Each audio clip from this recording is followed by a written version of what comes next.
Assalamu alaikum. So we are studying the chapter that is Medieval India Concept of Kingship and Nature of Administration. The last time I have told you about Mughal administration. Today we will be studying about Mansabdari system and all about the pending of Mughal administration.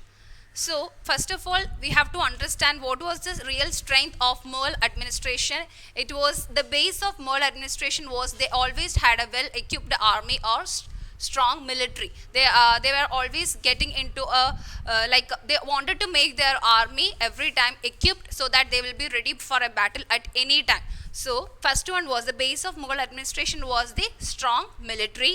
Then for the maintenance and expansion, they wanted to expand and also they wanted to take care of the maintenance, and so for that they appointed officials and nobles and officials were appointed by the Mughal emperor in order to take care of the maintenance and expansion of their military as well as the kingdom. And the term mansab means position of Mughal military officers. So they will appoint military officers, and they were given with names and they were given with positions and ranks. So that is Mansab. Mansab means position of Mughal military officer, and if they are having positions that is permanent, they will be called as Mansabdars, and this was a rank fixed. This rank was fixed by taking care into number of horses and cavalrymen. How many horses and how many cavalrymen are coming under one Mansabdars will define what is his position in the unit. ആ ഒരു യൂണിറ്റിൽ അവരുടെ position എന്താണെന്ന് decide ചെയ്യുന്നത് it is according to the number of horses and cavalryman, and the two divisions of each Mansabdars was the Sat and Savar. And Sat means individual, which means cavalryman, and Savar means the number of horses a Mansabdar had to maintain. How many horses are a Mansabdars having? It is the calculation of Savar, and Sat means the number of cavalry men. Next is Jagirdari system.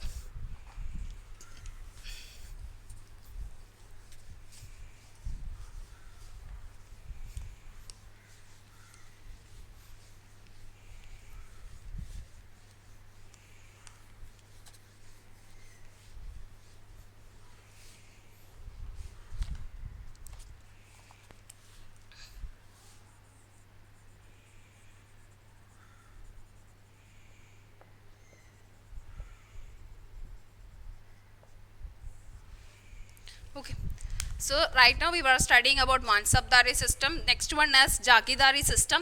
It was another reform introduced by Mughal emperors to make administration more effective. So they are always engaged in getting ideas how to make the administration effective, how to strengthen their army. So this Jagidari system was another one reform which was introduced by these Mughal rulers in order to make their administration little more effective, little more strengthened and powerful. The Jagirdari system was a higher form of Ikta system of Sultanate period. Sultanate period le Ikta system tinde higher aanu, which was there in Sultanate period.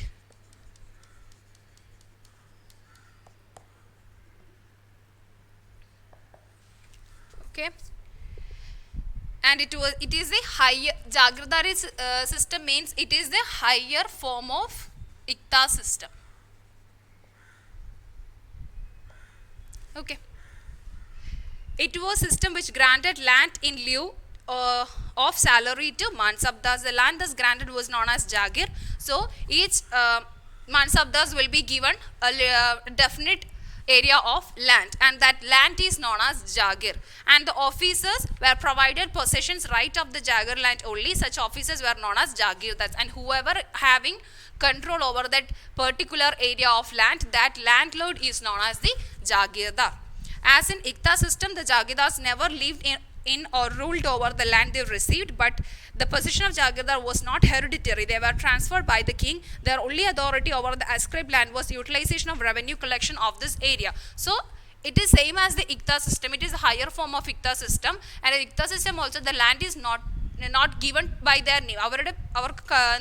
It is not given to them like they can use it at any time. It is given to them for a period of time, and they can collect the taxes from that land, and they can make the people work on the land. Same like that in Jagirdari system also, they are given with the land, and from this land only they have to collect the revenue so that they can have their salary.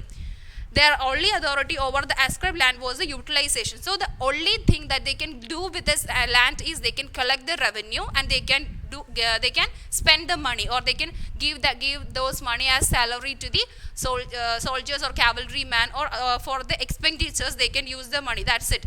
It was not at all hereditary. The position that was given to a Jagirdar was not hereditary. It is a position that will be decided by the king. Once the particular Jagirdar will be dead, the next will be decided by the king itself.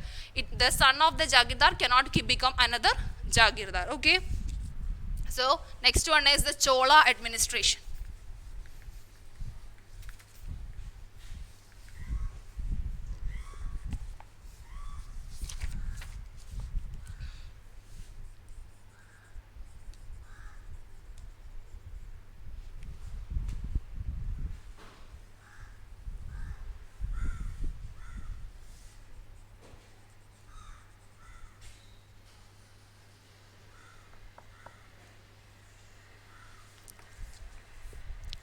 The Cholas were the predominant political powers of South India between 9th and 14th century CE. South India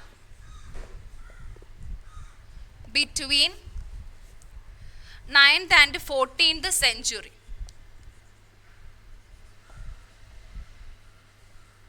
CE.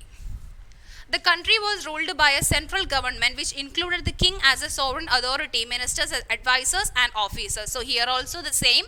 The country will be ruled by the king, which means ultimate power will be in the hands of king, and he will be appointing nobles and officials. They followed the patriarchal system of inheritance, which means if the father dies, son will automatically become the next ruler. That is what they followed. They followed the inheritance method. The Chola administration was regulated through royal decrees. The order of the king were circulated to other officers by an important officer known as Olanayakam, and an important feature of Chola administration was strong military system, including the navy.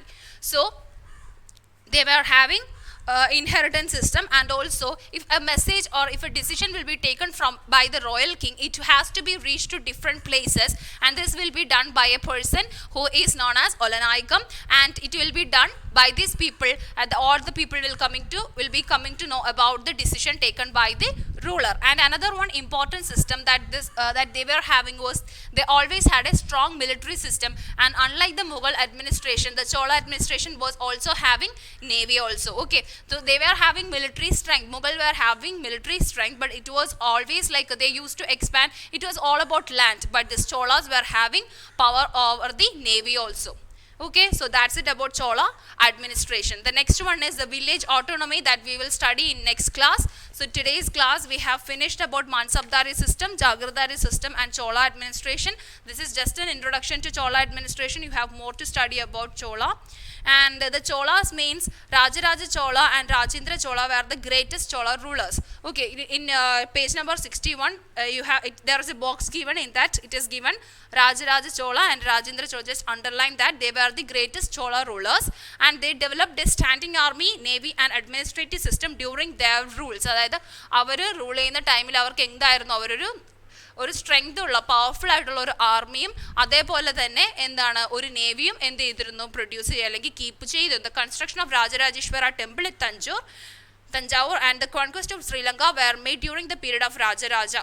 Rajendra Chola adopted the title Gangaikonda Chola is commemoration of the victory over the Ganges. So he took the victory over Ganges and they made temple in temple, that is Rajarajeshwara temple, and also they conquered Sri Lanka. So this is all about the Cholas, and more about them we will study in next class. Okay, so that's it for today. Thank you. Assalamu alaikum.